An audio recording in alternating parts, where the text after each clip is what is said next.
एक नगर में ब्राह्मण युगल रहता था। उसके पास सब कुछ था मगर संतान न थी।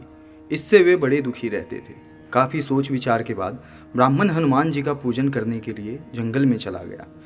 घर पर रहकर ब्राह्मणी मंगलवार का व्रत रखने लगी।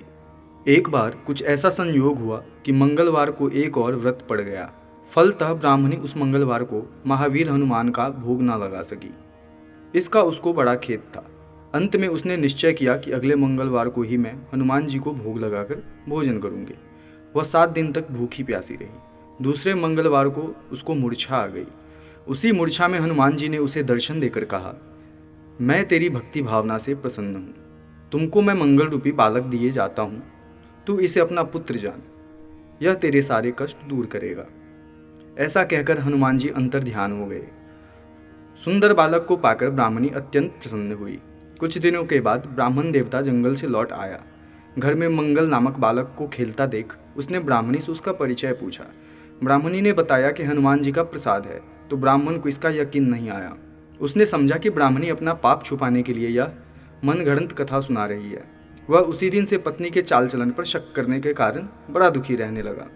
एक दिन ब्राह्मण जल भरने के लिए कुएं पर जा रहा था। ब्राह्मणी ने उससे कहा कि साथ में मंगल को भी लेते जाओ। ब्राह्मण उसे साथ ले गया और मौका देखकर उसे कुएं में डाल दिया। मंगल को कुएं में डालकर जल लेकर जब वह घर लौटा तो ब्राह्मणी ने मंगल के विषय में पूछा।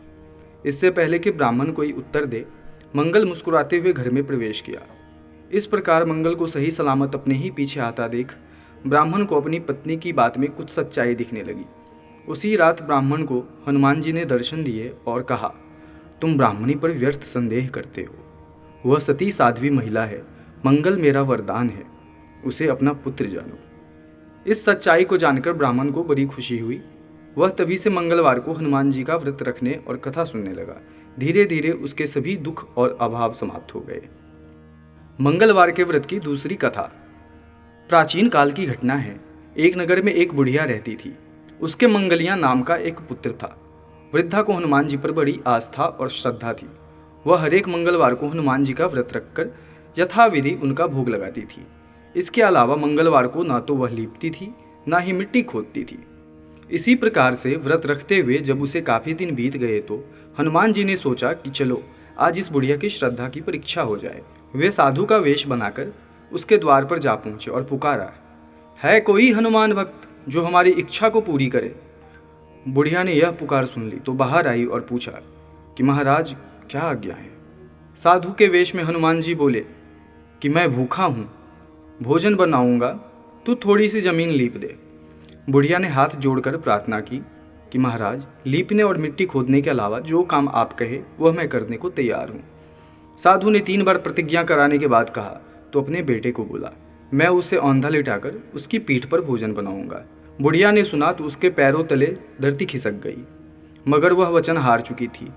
उसने मंगलिया को पुकार कर साधु महाराज के हवाले कर दिया, मगर साधु ऐसे ही मानने वाले ना थे।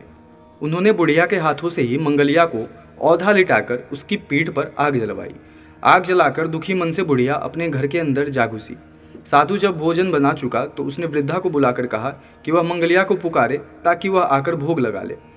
वृद्धा आंखों में आंसू भरकर कहने लगी कि अब आप उसका नाम लेकर मेरे हृदय को और मत दुखाओ। लेकिन साधु महाराज ना माने तो वृद्धा को भोजन के लिए मंगलिया को पुकारना पड़ा। पुकारने की देर थी कि मंगलिया बाहर से हंसता हुआ घर में दौड़ा आया। मंगलिया को जीता जागता देखकर वृद्धा को सुखद आश्चर्य हुआ और वह साधु महाराज के चरणों में गिर पड़ी। हनुमान जी ने उसे अपने असली रूप में दर्शन दिए। हनुमान जी उसे सभी प्रकार के सुखों का आशीर्वाद देकर अंतर्ध्यान हो गए। जो भी इस कथा का श्रवण भक्तिपूर्वक करेगा, हनुमान जी उसकी सदैव रक्षा करेंगे।